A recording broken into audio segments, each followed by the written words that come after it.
Assalamualaikum warahmatullah. Caro dua belah atau jumala. Caro lansip lo di atu ule. Maalan lake bakaum dumna.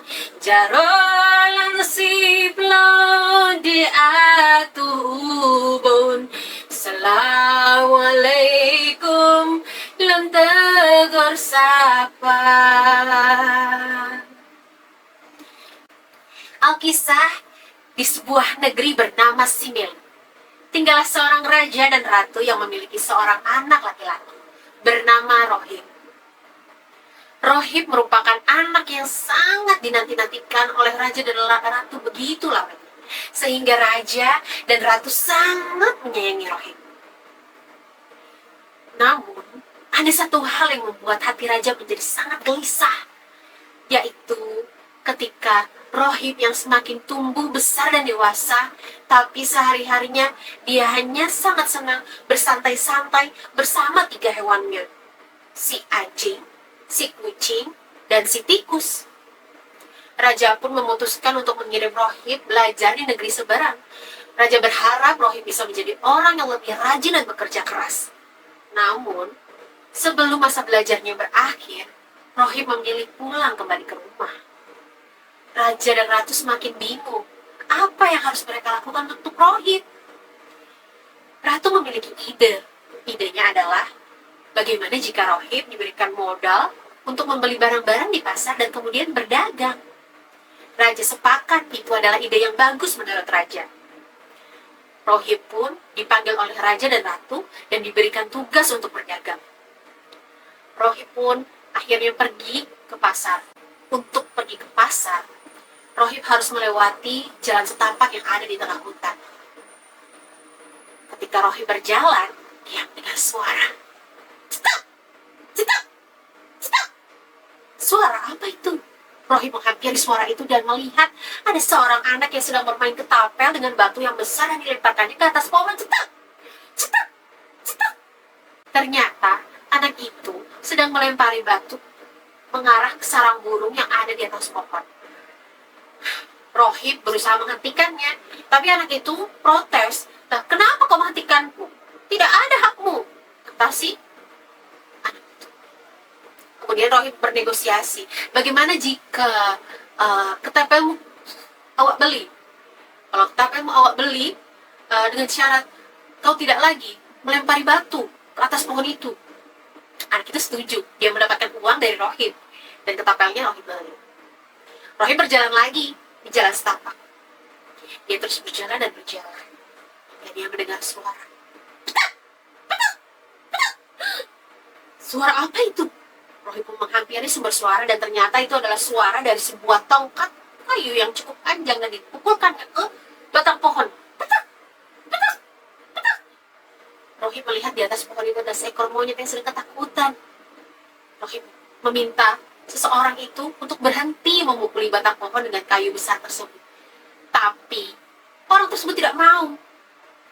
Kemudian Rohib kembali bernegosiasi. Akhirnya orang tersebut mau kayunya dibeli oleh Rohib. Rohib memberikan sejumlah uang dan dia pergi meninggalkan monyet yang ada di atas pohon. Ini Rohib membawa 2 benda, ketapel dan kayu yang panjang, mengarah ke pasar. Rohib pun berjalan lagi dan terus berjalan. Kemudian mendengar suara. Rohib menemukan sumber suara itu adalah suara tali yang dihentakkan ke tanah dan di dalam tanah tersebut ada kelinci yang sedang ketakutan. Rohib meminta orang tersebut untuk berhenti memukuli tanah dengan tali, tapi orang tersebut tidak mau. Akhirnya Rohib bernegosiasi lagi. Awak beli taliku dengan uang asalkan kau berhenti untuk memukuli tanah tersebut yang ada kelincinya. Akhirnya orang tersebut sepakat dan Rohib pun memberikan uangnya. Dan dia membawa 3 benda, ketapel, tali, dan kayu menuju pasar. Ketika hendak sampai pasar, Rohib melihat kantong uangnya. Ternyata kantong uangnya sudah kosong karena dia membeli 3 benda tadi. Gawat ini, gawat. Rohib pun terduduk di bawah pohon. dan dia bingung harus bagaimana. Tiba-tiba ada sebuah suara. Shhh. Shhh. Itu adalah suara seekor ular yang sangat besar. Rohib takut dan terkejut melihat ular itu. Tapi ular itu meminta Rohib untuk tidak takut kepadanya. Hei Rohib, awak dengar kau memberikan bantuan kepada hewan-hewan di hutan? Iya, kata Rohib. Sebagai kebaikan hatimu, awak akan memberikanmu sebuah batu. Ini namanya Mentiko Batua. Mentiko Batua ini batu ajaib yang bisa mengabulkan keinginanmu, apapun itu. Akhirnya, Rohib pun menerima batu itu dengan senang hati. Dia meminta kepada batu Batua untuk sejumlah uang dan emas agar dia dapat membawa pulang harta ke rumahnya sebagai tanda bahwa Rohib itu berhasil berdagang. Mentiko Batua mengabulkan permintaan Rohib dan Rohib pun pulang dengan membawa emas dan uang. Raja dan Ratu sangat senang sekali.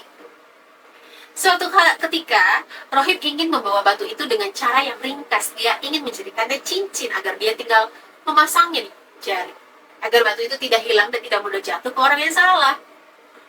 Rohib membawa batu itu ke tukang cincin, dan tukang cincin bilang, kembalilah 7 hari lagi. Rohib pun percaya dengan tukang cincin itu. Tapi ternyata tukang cincin tersebut tahu bahwa batu yang diberikan Rohib itu adalah bukan batu biasa. Ini adalah batu ajaib. Tukang cincin pun membuat batu itu menjadi cincin dan membawanya kabur pergi jauh. Ketika Rohib kembali ke toko tukang cincin 7 hari kemudian, tidak ada tukang cincinnya.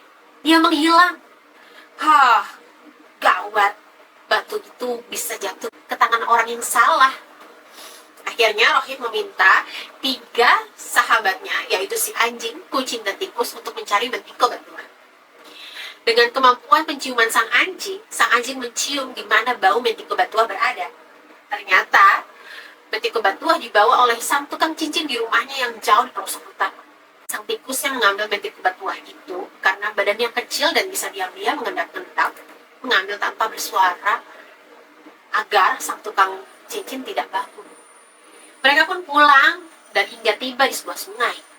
Tikus berkata kepada anjing dan kucing bahwa cincinnya jatuh ke sungai. Aduh, bagaimana ini bisakah kalian mencarikan cincin tersebut? Aku tidak bisa berenang di sungai, kata si tikus. Akhirnya anjing dan kucing pun mencari Mentiko Batua itu. Ketika mereka sibuk mencari di sungai, tikus pun pulang kembali.